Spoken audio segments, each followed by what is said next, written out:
Alright, welcome busy gamers.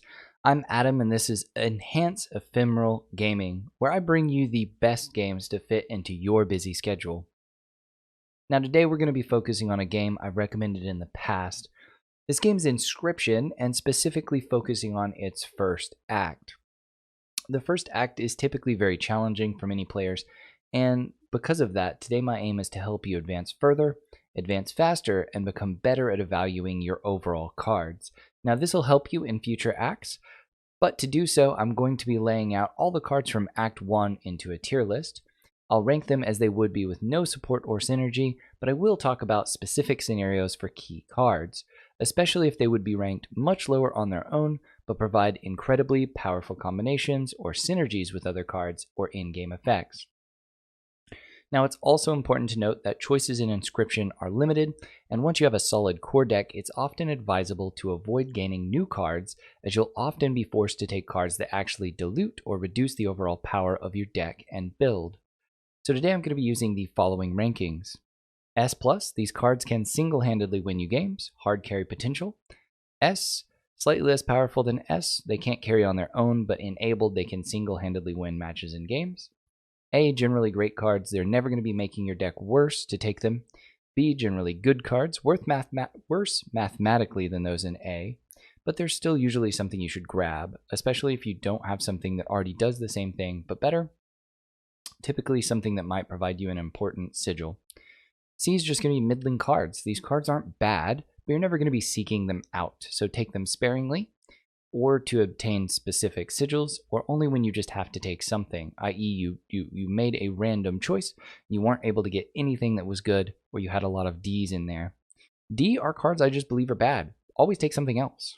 We're also going to have two special categories. This is the created category, which cards are just created by other cards, or one with a specific niche use. And then not a card. These are typically story-related cards or objects, so I'm not going to be ranking them here. I've included the pelts here as well, which are always a detriment to your deck, but they can be worth taking if you have the ability to trade them away for cards quickly. So if you see the Trapper and the Trader or Hunter come back to back, then you can go ahead and take and buy pelts. All right, let's get switched over to the tier list. All right. We are moved into the tier list. We're going to be using Tier Maker for this, and you see the categories that I've discussed laid out. I'm just going to take these in order. I'll talk about them a bit as I place them, and then I may move them around between them. But I'm going to be doing my best to give you justification for both where they are and why I think they're better or worse than their counterparts. So first of all, let's go ahead and grab this adder here. Now, there is not a lot for me to say about this. There are some strong reasons to take the adder. However, with a 1/1 stat line, it is incredibly easy to kill and costs way too much blood. The only reason this is a C at all is because I believe you can also use it as a sacrifice, meaning if you take it to the campfire and you just continue to risk things, if they eat it, I believe they will die as well.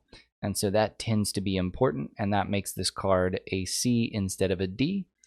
Plus, because you have no concerns about it getting eaten, you can power it up, and hey, if you get lucky and it doesn't get eaten, it actually does bump its own power quite frequently, quite a lot. So if you're able to add 4 health onto this, a 1/5 with a kill on hit stat line is more than worth it for the 2 blood.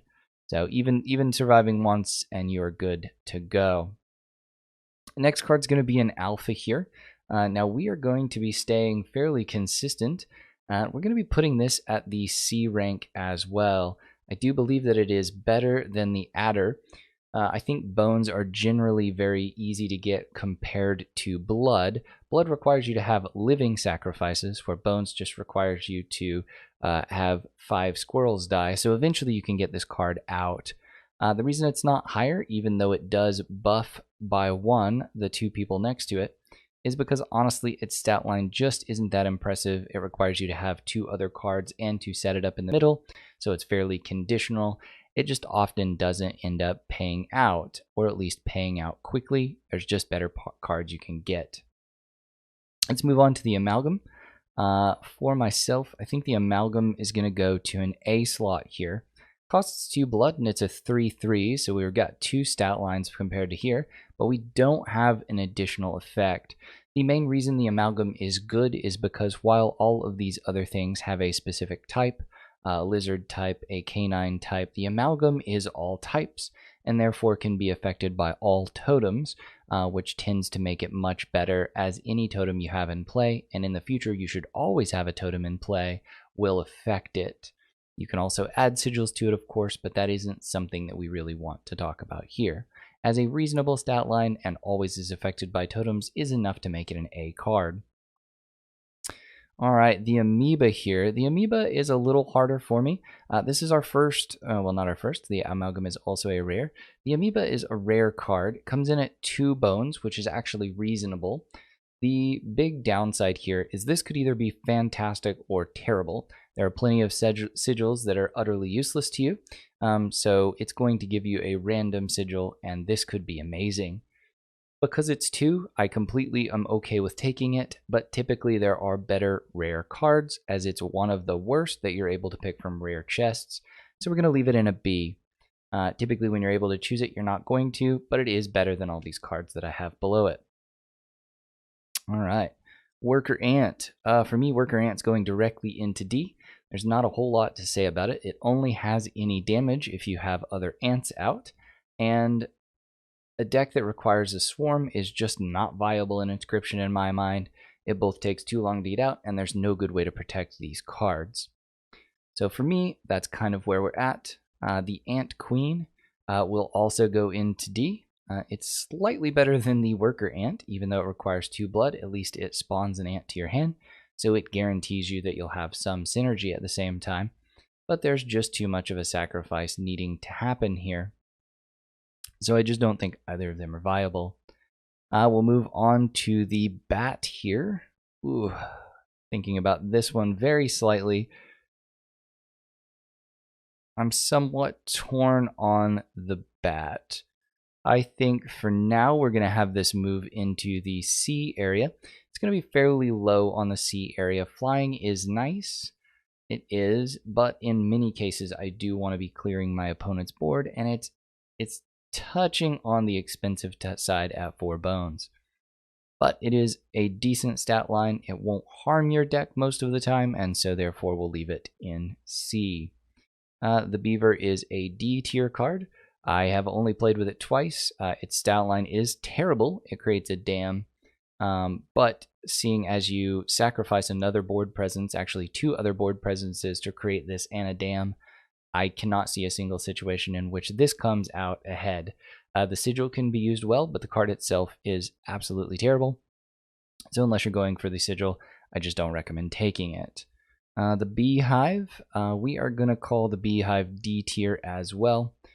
Bees are free, which is great, but needing to make a sacrifice for what is likely to only get you 1 bee, because most things are going to be hitting it for more than 2 damage, or at least 2 damage, is just not worth it statistically. I will say that I think it is better than all of the other D tier cards that I have so far, so I'll at least move it to the front of that, but still a terrible card. The bee itself is actually going to go into C tier for me. I wouldn't necessarily draft it, but it is free, which makes it nice. It's free and flying. This is also a exceptional card if you can get it in other areas of the game. So if you can make this your standard squirrel, this is great. In fact, I believe that's the only way you can get it outside of the Beehive. So we'll go ahead and leave it in C tier because it's somewhat of a special case. The Black Goat. So this is probably going to be the highest ranked card so far. It cannot carry on its own, but it enables so many other plays in the game. Because when you sacrifice it, it gives you 3 blood instead of just 1. It immediately allows you to summon things like the Grizzly Bear, which is also one of the best stat lines in the game. And so basically, it gives you your 2 drops or your 3 drops for 1 card. That's always going to be worth it. Its stat line itself isn't great. You could buff that if you'd like, but since it's really there as a sacrifice, that's not necessarily crucial. Can still enable game-winning plays, and that's where we're going to leave it. The Bloodhound, I'm also going to consider this D tier. I'll consider it the highest D tier we have. At a 2-3 stat line, it's just not good enough for 2 blood, especially when its ability is this guard dog. It's going to try to pop up and defend you when other people are attacking you, meaning if somebody, actually that's not quite what this one does, if somebody plays into a lane that is empty on your side, it's just going to move to block. While I like that it is variable from a blocking perspective, it just typically doesn't stick around long enough to be worth it. And you can have cluttered lanes, or your opponent can have cluttered lanes, or they can play multiple cards and they can just play around it anyway. The AI isn't always wonderful, so sometimes you can make great plays with it. But again, there's just better options. A little bit of a spoiler for me, I personally think cards that end the game faster are better, rather than things that create a grindy board state. You see the Caged Wolf here. We're actually just going to go ahead and call this not a card. It's story related and so not relevant. A Bullfrog, we're going to put the Bullfrog in tier C. The Bullfrog is one of the cards I use to kind of gauge everything else from. So it is better than both the bee and the bat in my opinion. And so we're going to leave it there for now. I actually do believe it's also better than that adder. It's not quite as good as the alpha, but the Bullfrog is one of the 4 cards I use to gauge other cards off of. Now I can go ahead and grab those other cards. One of them is a starter card, and that's going to be the Stoat. So the Stoat would come up here with the Bullfrog. You could have any of these 4 be interchangeable, by the way. Put the Stoat in front, but that doesn't necessarily mean anything. The River Otter is one of them as well. And you see they have a little bit of a different stat line. So we've got 1-3 on the Stoat. He probably is my favorite. The Bullfrog, being a jumper, blocks flyers, which is nice, but is a lower health. And then the River Otter, if you just need an attacker only, because it has dive and cannot be attacked. They all do very, very similar amounts of damage for a similar amount of cost, and this is kind of where I consider the benchmark for cards. Let me see, where is the 4th one here? The 4th one is the Opossum. The Opossum being a 1-1, but summoning itself via bones. If I were to actually rate these, I do believe that I would put it this direction here, with the River Otter being the worst. I do not really value diving characters much. There are other ways to do this, and chump blocking is sometimes essential. Now, you don't necessarily want to spend a blood to do that, and so that's not necessarily its purpose. All right, we will move to the cat and the Undead Cat. First of all, the Undead Cat is a created or a special card. The Undead Cat is a form of the cat. Now, the cat says that it is infinitely sacrificable. And that is not inherently true. It is sacrificable 9 times. Cat has 9 lives. On its last life, it will turn into the Undead Cat, which is a 3/6 stat line. It's a phenomenal stat line if you're ever able to get it out. It is amazing. So not only can this card be somewhat of a carry on its own if you're able to sacrifice it enough, it also is just amazing in the fact that once you have it on the board, if you can protect it, you can use it to get 2 cards out, or 2 cost cards out for 1 card. Makes a huge impact on your game and is always something that I will take, especially because you can buff these stat lines later on, and that makes it even more exceptional. Child 13, this is going to be the exact same thing as the cat, but with a better stat line. So Child 13 is technically its evolved version. Let's go ahead and find the actual Child 13. So it is the exact same thing as the cat. However, if you kill this 13 times, you get this version of the Child 13. This is 2 attack, attacks all 3 lanes, is infinitely sacrificable still, and has 1 health. So this is a better version of the Mantis God, which is an S tier card. Because you have to sacrifice it so much to get that effect, it's not quite as good as the Mantis God, but it's still a phenomenal card and still something that I would leave up in the S tier. Moving on to the Cockroach. Poor old Cockroach is down in the D tier. I love that it doesn't die, but since you need 4 bones every time to summon such a piddly stat line, it's just out for me. The Corpse Maggots, oddly enough, you need a lot to summon it. However, with this symbol, it just means when you have a creature die, the Corpse Maggots will take its place. So you're never actually going to play this card. You're going to allow the game effects to play it for you. And with the fact that the game mechanics will play it for you, there's never a reason not to take a 1-2 stat line. Coyote. This was almost Opossum, but not good enough. So the Coyote, we'll put it at the very bottom of C tier for me. It's likely to stay there. You could argue that it's D tier. I think you could not argue anything other than it is either bottom of C or high D tier. Drink a little bit of my death water there so I don't get hoarse on all of you. Before I hit another rare card, the Daos, or the Daos. I don't actually know how I would pronounce this. This is an A tier card, as many of the rares should be. This one is 2/2. It does require 2 blood, which is expensive, but it summons chimes. It also has the amazing effect of attacking anything that attacks one of its chimes. So if you're able to protect this card and allow the chimes to get attacked, you're going to get a lot of value out of this. If you're not able to do so, it is an okay stat line for what it is, but really it's not great unless you're able to protect it. So let's go ahead. The Elk Fawn. The Elk Fawn is a terrible card. This is going to be in D. Even though it only costs 1, it does go ahead and turn into the Elk, but the Elk is also bad. It is better than the Elk because it's cheaper. My issue with these things are anything that moves is too hard to control consistently in this game, and so both the Elk and the Elk Fawn will go into D tier. You can absolutely make uses of these cards, but I would just make the case that there are better things in all situations. The Field Mouse are a bit interesting of a card. It costs too much, however, it does create another copy in your hand, and so if you do have something like the Black Goat, the Cat, the Child 13, it's actually a very solid card. We will go ahead and put it in B tier just because its potential is much higher.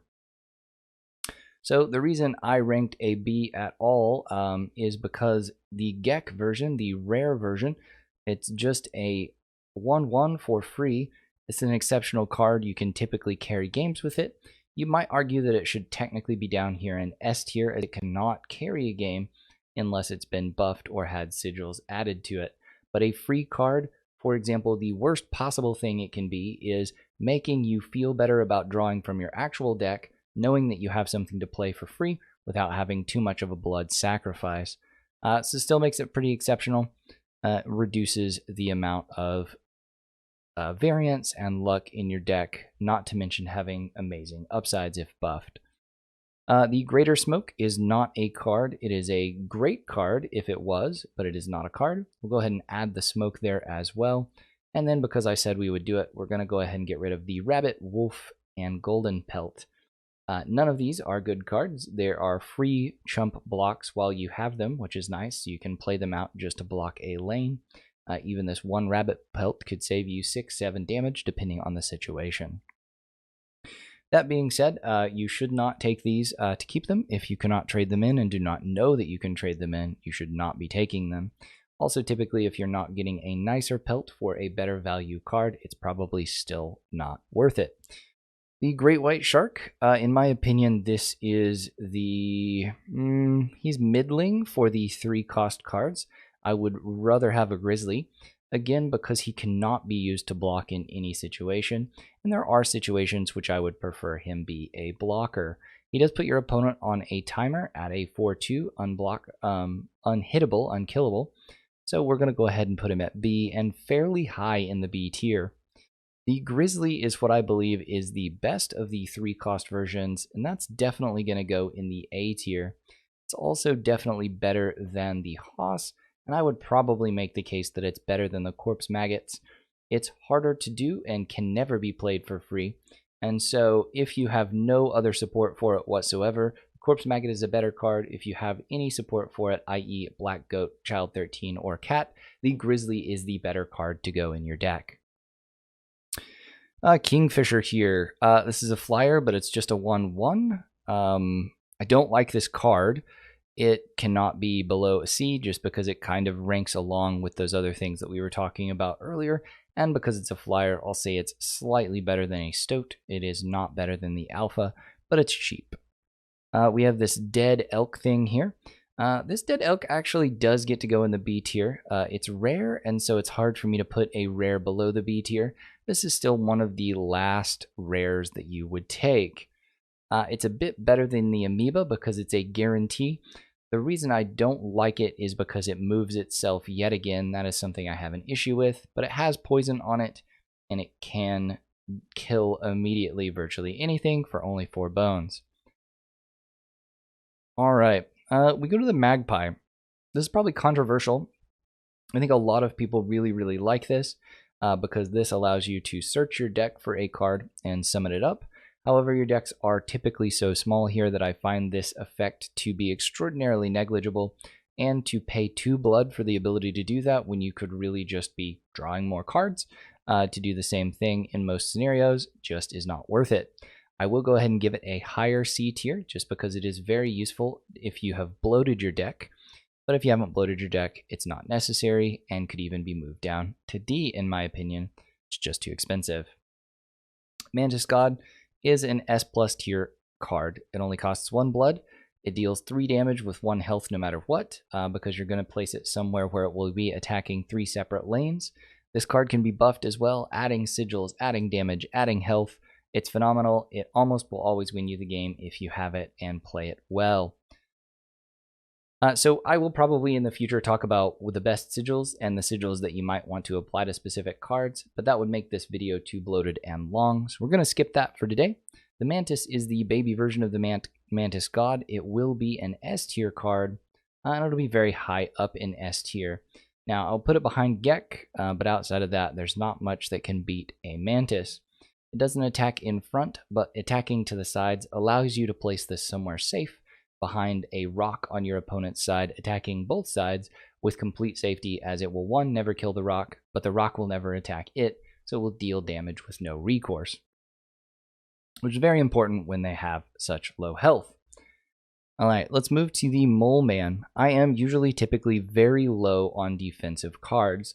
The Mole Man might be the only defensive card that I would consider taking, and it is in the A tier for me. It's very cheap to have a defense that will block any unblocked attack as well as block flyers, and therefore it's pretty high up in the A tier for me. I would say it is above the Grizzly, and it is very difficult for me whether I think it is better than the Amalgam or not. The Amalgam has better upside than the Mole Man does, but the Mole Man does work in most games where the Amalgam does need additional help. So you're fighting between more upside and always consistently good. So we probably should switch those.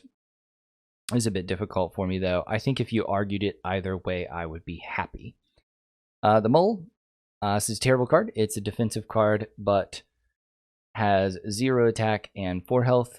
I mean, the Mole Man is fine. This value is not quite there. Maybe I'm being a bit harsh by tossing it into D, but I'm not being a lot harsh. We'll put it behind the Beehive. We'll put it slightly above the Beehive. It's good enough. The Moose Buck, again, a wonderful stat line, but at 3 cost, and it pushes other cards around, completely and thoroughly messing up your board. This goes into D quickly and easily for me. Better than a Bloodhound, but only barely. We're now ending up in a couple of other cards here. So you see the Strange Larva, Strange Pupa, and the Mothman. The Strange Pupa and the Mothman are created cards from the Strange Larva. These are cards that evolve. That's what this symbol is down here. They all have 3 health, but if you're able to let this Strange Larva survive for 3 turns, you get a 7 strength flying creature, which will always win you the game if you can keep it alive. So we're going to put that in S tier. We're going to put that at the highest in S tier. Arguing with Gex, it would be higher than Geck if it didn't take 3 turns. If you have a bloated deck in any way, shape, or form, if you do not start with this in your hand, the card typically becomes negligible, as it will only hit the board to go out again as you're winning the game. Oroboros, best possible card in the game. There is no argument here. It is just the best card. It comes at a 1/1, summoning for 2. However, every single time it dies, it gains in power, and it will keep that power in perpetuity. It keeps that power in perpetuity through acts. So if you come back in Act 2, it will have additional power. If you come back in Act 3, it will have additional power. If you start a game again and you get it again, it will have additional power. Until you've reset the Oroboros, it has additional power. So I think I had one over 100 power at some point, and that just negates any fight. You could make the case that this card is too good and brokenly good. There are scenarios in Act 3 that it is necessary, because I think Act 3 gets a bit too grindy, but having this card, it's always good. You should never not take it over everything else. There are a couple of other synergies here. Since it does cost 2 blood, it becomes even better, phenomenally better as soon as you have one of these sacrificial cards, as you will typically sacrifice it and one of these other cards over and over again every time. Just to bump its power, you're going to want to be killing it. Even if you have to lose a battle to kill it a few extra times, it's typically worth doing. The Pack Rat replaces items, and so when used appropriately, making sure you're utilizing your items, it is one of the better cards in the game, and at a 2/2 stat line, always refilling your items, I am happy with that. The Porcupine is a slightly better Stoat, and also a slightly better Kingfisher here, but it is just slightly better value than these, I feel like, because the Thorn effect is good. We get an extra damage off of being attacked, and sometimes can end up killing opponents' adders and things of that nature that can bomb our most important cards. The Pronghorn. The Pronghorn, because it has a multi-attack, will go up into A tier. However, because it moves around, it's a little too uncontrollable for the fact that it costs 2. The Rabbit is a created card, so it's going to go in here and create it in special. It is created by the Warren. The Warren is a D tier card, and towards the bottom of D tier, we'll rank it just above these two. Every time it's hit, every time it does damage, it gives you a bunny, I believe, or it summons a bunny when you play it. So it's a chump block card that requires a sacrifice and then gives you a bad card. There's no point in ever taking this card. It's terrible. The Rat King. The Rat King also suffers from being an excellent card, giving you 4 bones when it dies, but if you do not have a bone-focused deck, it is useless to you. So if you've not focused around bones, it's a D tier card. If you focused completely around bones, it's probably a B tier card, but it's still pretty low on the list. A little bit the same thing the Rattler suffers from here. The Rattler costs too much for its stat line. It's just too easy to kill after you've waited that long to get it. It's still better than the Beaver, but not by a lot. The Raven and the Raven Egg. So the Raven is a B tier card. I also think that anytime you have a card that eventually evolves into another card, so for example, the Raven Egg evolves into a Raven after 1 turn, the version that is cheaper and turns into the other card in 1 turn is just a better card. I'm actually going to slide the Raven Egg into A tier because it summons this Raven for only 1 blood, and it has enough health that it typically sticks around on the board if you've played correctly. A 2/3 flyer is not typically worth 2 blood on its own, but it can win you games in the right situation, and so it is still a B tier card and wouldn't make your deck bad. Ringworm card. This is not created by something else, but it is very special in that its only purpose is to be fed to the people at the campsite. If you did not know this, if you gamble at a campsite, so once you've unlocked the ability to attempt to buff your card more than once at a campsite, you can get eaten. If the ringworm gets eaten, it kills everyone at the campsite, which then means every time you go to a campsite in the future, you get 4 straight buffs, either on attack or health, with no risk of dying or losing your card. That is a phenomenal thing to get, and so that's kind of why the ringworm works here. It is an exceptional card, and it is something that you should take if you see a campfire coming up. Outside of that, it's useless. You're never going to actually play or summon it. The River Snapper here. River Snapper is a C tier card. It's fine, but it doesn't do enough damage to cost that much. And honestly, there's too many poison effects or effects that do 4 to 6 damage for it to be worth that as well. It's probably going to stick around for 2 turns.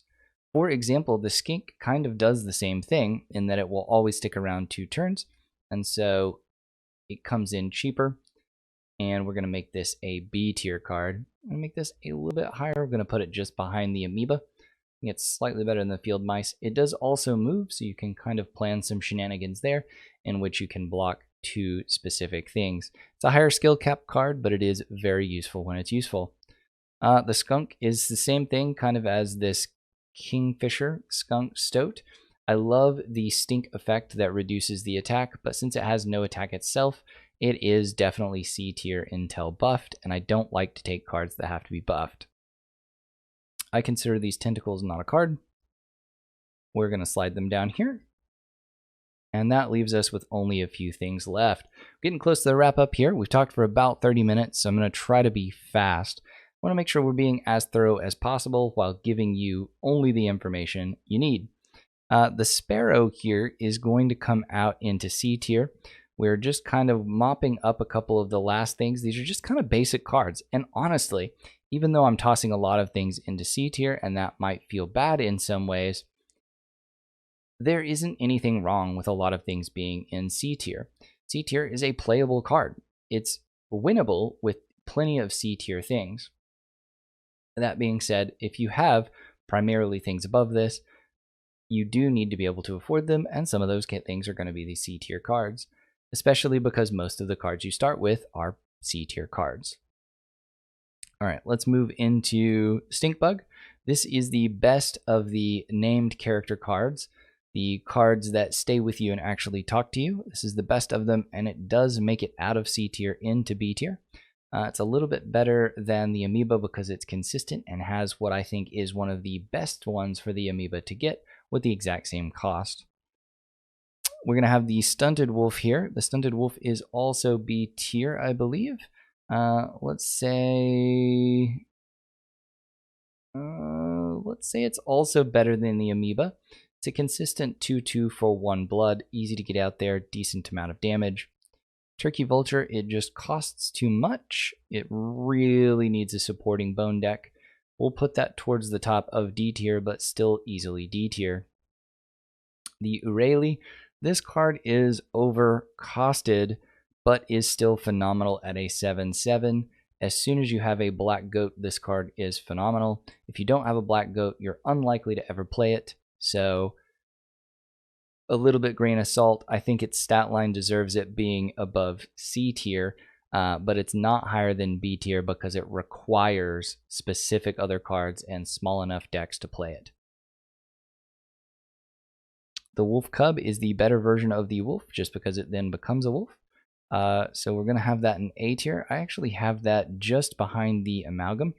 Actually would consider it as good as the Grizzly because the Wolf Cub never has any downside. There's no enabling that needs to be done. You can always put a Wolf Cub out on the board, which makes the Wolf only slightly worse. The Wolf is a very good base stat line. So this kind of fits in with the Stoat, Bullfrog, Opossum in that it's just kind of a base stat with nothing to it, but it is a much better base stat per cost. And so I believe we're actually going to put the Wolf in B tier.